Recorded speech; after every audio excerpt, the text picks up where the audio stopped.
बिहार मंथन में आपका हार्दिक स्वागत है। सीमांचल में भाजपा के फायर ब्रांड नेता गिरिराज सिंह की 4 दिवसीय हिंदू स्वाभिमान यात्रा ने राजनीतिक पारा चढ़ा दिया है। इस यात्रा के दौरान गिरिराज सिंह ने कई विवादित और भड़काऊ बयान दिए, जिनसे सांप्रदायिक तनाव की लहर दौड़ गई। यात्रा समाप्त होने के बाद भले ही गिरिराज सिंह दिल्ली लौट गए हों, लेकिन उनके बयानों का असर अभी भी सीमांचल के जिलों, खासकर अररिया और किशनगंज में बरकरार है। अररिया और किशनगंज जैसे संवेदनशील जिलों में उनके बयानों का असर अभी भी महसूस किया जा रहा है। देखिए वीडियो में दंगा करवाने के लिए ये नेता क्या कुछ कह रहे हैं। हिंदू बनकर के अगर आए हैं तो मैं कहूंगा कि आप खड़े होके कहें मुझे मुसलमान का वोट नहीं चाहिए, तब हिंदू बन के खड़े हो जाओ। कल से इन बेटियों को घर से बाहर निकलने नहीं दे रहा हूं, स्कूल नहीं जा रही है, क्योंकि वो दरिंदे फिर घर वापस आने नहीं देंगे। क्या वही दिन पूर्णिया देखना चाहते हो कि वो दिन आएगा तब हम इकट्ठे होंगे?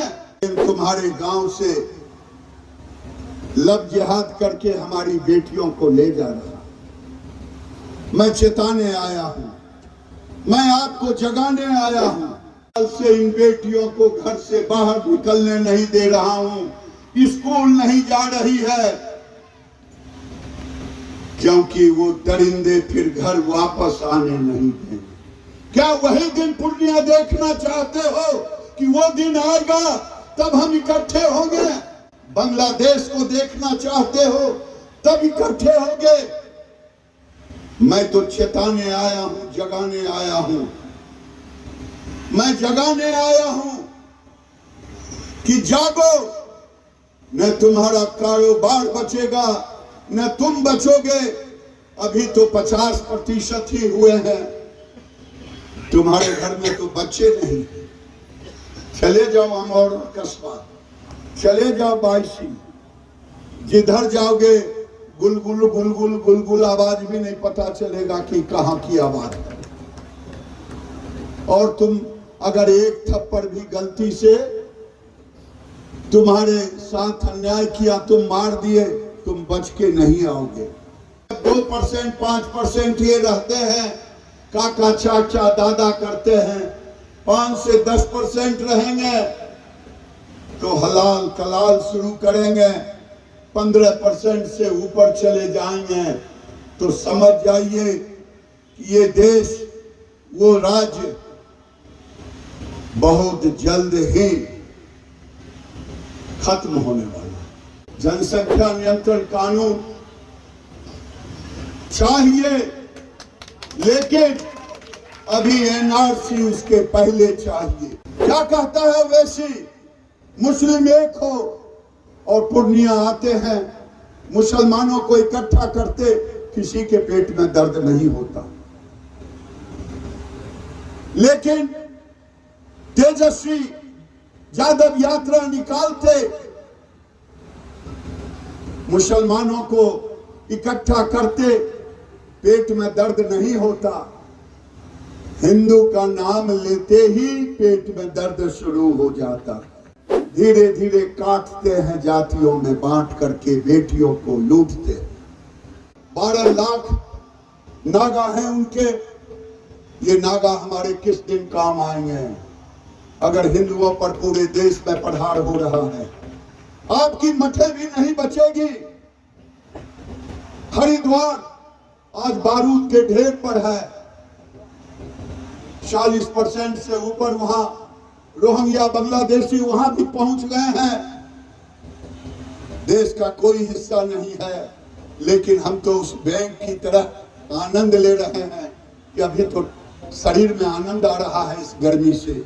ये गर्मी हमारे लिए जहर का काम कर रहा है। राजनीतिक विश्लेषकों का मानना है कि गिरिराज सिंह का उद्देश्य सीमांचल को दंगे की आग में झोंकना है। उनके बयानों ने क्षेत्र में हिंदू और मुसलमान समाज के बीच असंतोष को गहरा कर दिया है। यह विवाद तब और गर्मा गया जब भाजपा सांसद प्रदीप सिंह ने गिरिराज सिंह के मंच से ही एक विवादास्पद बयान देते हुए कहा कि अररिया में रहना है तो हिंदू बनकर रहना होगा। वहीं किशनगंज में गिरिराज के बयान सांप्रदायिक तनाव बढ़ाने वाले थे। जिसमें उन्होंने मंदिर में गो मांस और पाकिस्तान का जिक्र किया, मुसलमानों के जनसंख्या और बांग्लादेशी का प्रमाण पत्र दिया, जिससे हिंदू मुस्लिम संबंधों में विभाजन की षड्यंत्र की ओर इशारा करती है। इस वीडियो में देख सकते हैं कि अररिया के सांसद किस तरह से सीमांचल में विवादित बयान दे रहे हैं। और मकसद है कि ज्यादा जन्माओ और देश में जब हमारी आबादी बढ़ेगी तो देश में फिर से हमारा सत्ता होगा। हे अररिया वालों, ये कश्मीर होगा, कश्मीर। एक कश्मीर उधर है जिसको झेल रहे हैं और दूसरा कश्मीर यही इलाका बनने वाला है, बांग्लादेश से लेकर पाकिस्तान तक। हमको कोई डर भय लगता है क्या? दूसरा प्रदीप सिंह मौत से नहीं डरता। मैं खुला चुनौती देता हूं और कहता हूं कि हिंदू जगो। आज हम सांसद हैं, आज मोदी जी है, आज गिरिराजदा है। हम सबको कहते हैं इलेक्शन में भी कि अररिया में रहना है तो हिंदू बनना होगा।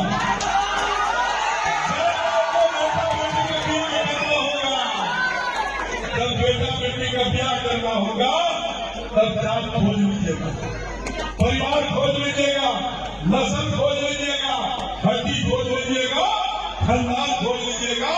जब बेटा बेटी का सम्मान करना है, आज कौन करेगा देश की रक्षा?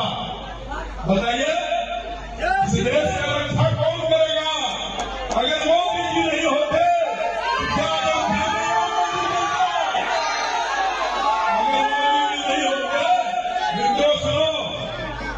वोट से देश का दिशा और दशा तय होता है। वोट से देश का तकदीर और तस्वीर बदलता है। अगर 303 सीट नहीं आता तो क्या 370 तस्वीर से हटता? कोई अररिया के सांसद प्रदीप सिंह ने यह भी कहा कि मुसलमान अपनी निजी जिंदगी में अपने समुदाय से संबंध रख सकते हैं, लेकिन बाकी समय उन्हें हिंदू की तरह रहना होगा। इस बयान ने विपक्षी दलों में उबाल ला दिया। राजद नेता तेजस्वी यादव ने इसे भाजपा की सांप्रदायिक नीति का हिस्सा बताते हुए मुख्यमंत्री नीतीश कुमार पर निशाना साधा। इस महत्वपूर्ण मुद्दे में आप सब लोगों ने देखा होगा कि जिस प्रकार से बिहार में माननीय मुख्यमंत्री नीतीश कुमार जी मुख्यमंत्री हैं और एनडीए की सरकार है, जिस प्रकार से गिरिराज सिंह द्वारा जो यात्रा जो चलाई जा रही है, या भाजपा के अररिया के सांसद ने जो बेहुदा बेतुका नफरत वाली भाषा का इस्तेमाल करते हुए दो समुदायों के बीच दंगा कराने का एक प्रयास और एक साजिश जो है, षड्यंत्र जो है वो चल रहा है। और आप सब लोगों को हम इतना बता देना चाहते हैं कि बिहार सरकार ने, अद्भुत है नीतीश कुमार जी, कि गांधी की बात करते हैं और गॉडसे के वंशजों को बढ़ाने का काम कर रहे हैं बिहार की धरती पर। राष्ट्रीय जनता दल हमेशा से सामाजिक न्याय और धर्मनिरपेक्षता की पार्टी रही है। जो कुर्बानी देना पड़ा हो हम लोगों ने दिया है। मजबूती के साथ हम लोगों ने सांप्रदायिक शक्तियों से, सामंतवादियों से हम लोगों ने लड़ाई लड़ी है और आगे भी हम लोग जो है लड़ाई लड़ेंगे। लेकिन नीतीश कुमार जी आज बहुत खुश है। आज महात्मा गांधी की बात करते हैं, लेकिन गॉडसो की जो वंशज है, जो आरएसएस जो है, उन लोगों को बढ़ा रहे हैं, उन लोगों को फला फुला रहे हैं। आप देखिएगा जिस तरीके से भाषा और जो इस प्रकार से सीमांचल के इलाकों में जाकर के एक प्रयास किया जा रहा है दंगा भड़काने की केंद्र मंत्री द्वारा। सीमांचल का इलाका पिछड़ापन है, वहां पर गरीब है, वहां पर दलित अल्पसंख्यक भाई, पिछड़े अति पिछड़ों की आबादी है, लेकिन सीमांचल के इलाके में वो गरीबी की बात करने नहीं गए, गरीबी मिटाने नहीं गए, बेरोजगारी की बात नहीं कर रहे, बेरोजगारी मिटाने नहीं गए, पलायन रोकने की बात नहीं कर रहे हैं, बल्कि सबसे ज्यादा वहां से पलायन है। महंगाई की बात नहीं कर रहे हैं, वो बात केवल कर रहे हैं कि एक भाई को दूसरे भाई से किस प्रकार से लड़ाने का काम किया जाए, हिंदू मुसलमान को जो है किस प्रकार से जो है लड़ाने का प्रयास किया जा रहा है। अररिया के सांसद ने जिस तरीके की भाषा का इस्तेमाल किया है उसका मैं विरोध करता हूं, खंडन करता हूं। और अगर कोई मुसलमान भाइयों के प्रति अगर बुरी नजर कोई देखने का काम करेगा तो राष्ट्रीय जनता दल और तेजस्वी यादव चुप बैठने वाला नहीं, ईंट से ईंट बजा देंगे। हमारी देश की खूबसूरती है, हिंदू हो, मुसलमान हो, सिख हो, ईसाई हो, हम सब लोगों ने कुर्बानी दी है, इस देश को आजाद किया है। इस देश की आजादी में सभी लोगों का योगदान है। मैं बिहार के लोगों से अपील करना चाहता हूं, नफरत की बात नहीं होनी चाहिए, बल्कि मुद्दे की बात होनी चाहिए। पढ़ाई, दवाई, कमाई, सिंचाई की बात होनी चाहिए।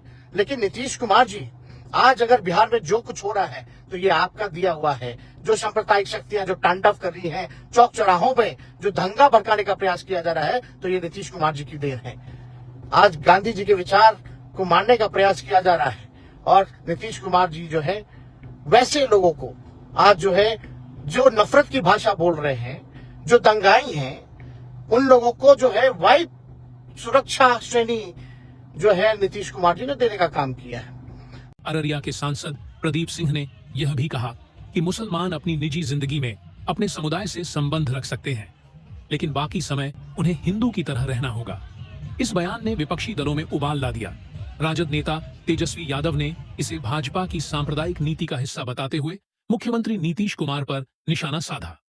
तेजस्वी यादव अपने फेसबुक पर तुरंत इसका जवाब दिया।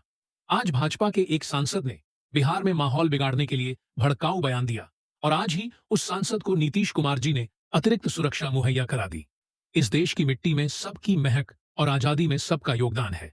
मैं हर एक व्यक्ति को भरोसा दिलाता हूं कि जब तक मेरी सांस है, मैं बिहार को सांप्रदायिकता की आग में झोंकने वाले हर एक व्यक्ति के सामने डट कर खड़ा रहूंगा और मुसलमानों की तरफ बुरी नजर से देखने वालों की ईंट से ईंट बजा देंगे। इसी बीच अररिया महिला कांग्रेस की जिलाध्यक्ष गुलशन आरा ने इस बयान को अररिया के लोगों का अपमान बताया और कहा कि कोई भी यहां धर्म परिवर्तन के लिए मजबूर नहीं कर सकता। एमआईएम विधायक अख्तरुल ईमान ने भाजपा और जनता दल यूनाइटेड पर निशाना साधते हुए कहा कि जनता दल यूनाइटेड भाजपा को सांप्रदायिकता फैलाने का अवसर दे रही है। अख्तरुल ईमान ने साफ कर दिया कि सीमांचल की जनता इस तरह के बयानों का समर्थन नहीं करेगी और समय आने पर भाजपा और सत्तारूढ़ दल जनता दल यूनाइटेड को इसका जवाब मिलेगा। मुझे ही नहीं, सीमांचल के जन जन को और कनकन को इस बात से बड़ी तकलीफ पहुंची है कि वहां पर भारतीय जनता पार्टी के कुछ नेता, विशेषकर माननीय सांसद अररिया प्रदीप साहब ने जो घृणित बयान इस वक्त दिया है कि जिनको यहाँ रहना होगा हिंदू बनकर रहना होगा, मैं इसकी पूरे तौर पर भर्त्सना करता हूँ। इसलिए ये देश भारत किसी की बपोती नहीं है, किसी की पैतृक संपत्ति नहीं है। हिंदू, मुस्लिम, सिख, ईसाई, अगड़े, पिछड़े, गोरे, काले, सबों का ये देश है। सबों को समान नागरिकता मिली हुई है और ये देश जो धर्मनिरपेक्ष देश हमारा है और हमारी धर्मनिरपेक्षता और हमारा जो सेकुलरिज्म है बहुत ही आइडियल है। वो ये है कि हर आदमी को इस बात की इजाजत है कि वो अपने धार्मिक आस्था और आदर्शों का पालन करे। साथ ही उसका दायित्व है कि दूसरों के धार्मिक आस्था, उनके धर्मस्थली, उनके धर्म ग्रंथ और उनके धर्म गुरुओं का आदर करे। इस आदर्शपूर्ण माहौल को अगर कोई बिगाड़ना चाहता है तो सीमांचल की जनता कभी भी उसको इजाजत नहीं देगी।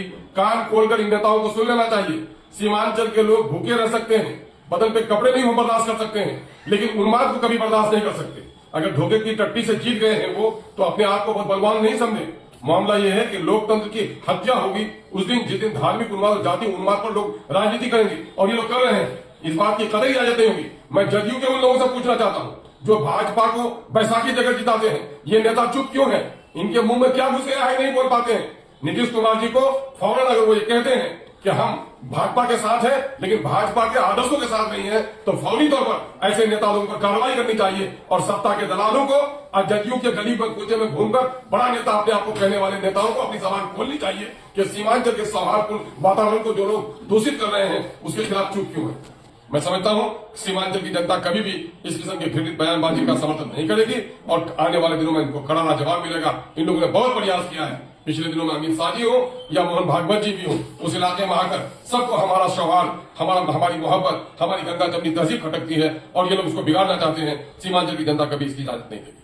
सीमांचल के कई अन्य नेताओं ने भी गिरिराज सिंह और प्रदीप सिंह के बयानों की कड़ी निंदा की है। इन बयानों को क्षेत्रीय शांति और सौहार्द के लिए गंभीर खतरा बताया जा रहा है। ये थी सीमांचल से अशोक एवं विशाल की खास रिपोर्ट।